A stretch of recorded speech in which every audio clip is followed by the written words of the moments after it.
अस्सलामुअलैकुम वरहमतुल्लाह। एक बादशाह का गुलाम भाग गया। कुछ लोगों ने उसका ताक़ुब किया और गिरफ्तार करके बादशाह के सामने पेश किया। वज़ीर को उस गुलाम से दुश्मनी थी। उसने बादशाह को मशवरा दिया कि इसको कत्ल कर दिया जाए।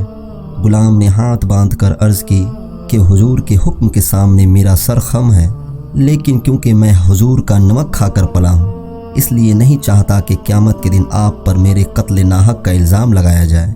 अगर आप इजाज़त दें तो मैं इस वज़ीर को मार डालूं, फिर इसके क़सास में आप मुझे कत्ल कर दें।